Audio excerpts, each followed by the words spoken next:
හැම වෙලාවෙම කාගේ හරි දුකක් කියනකොට දුක අහගෙන ඉන්න පුරුදු වෙන්න. විශ්වාසයට කවුරු හරි යමක් කියනවා නේද? මරණවා කිව්වත් කියන්න එපා එක කාටවත්.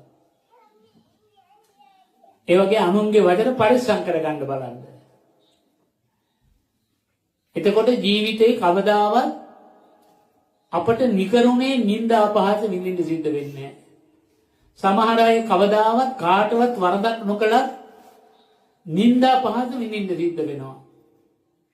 මොකද අනුන්ගේ තොරතුරු අහගෙන අතීත සංසාරේ එයාටම නිന്ദා පිණිස අනුන්ට ඒ කියපු රහස් කියලා තියෙනවා.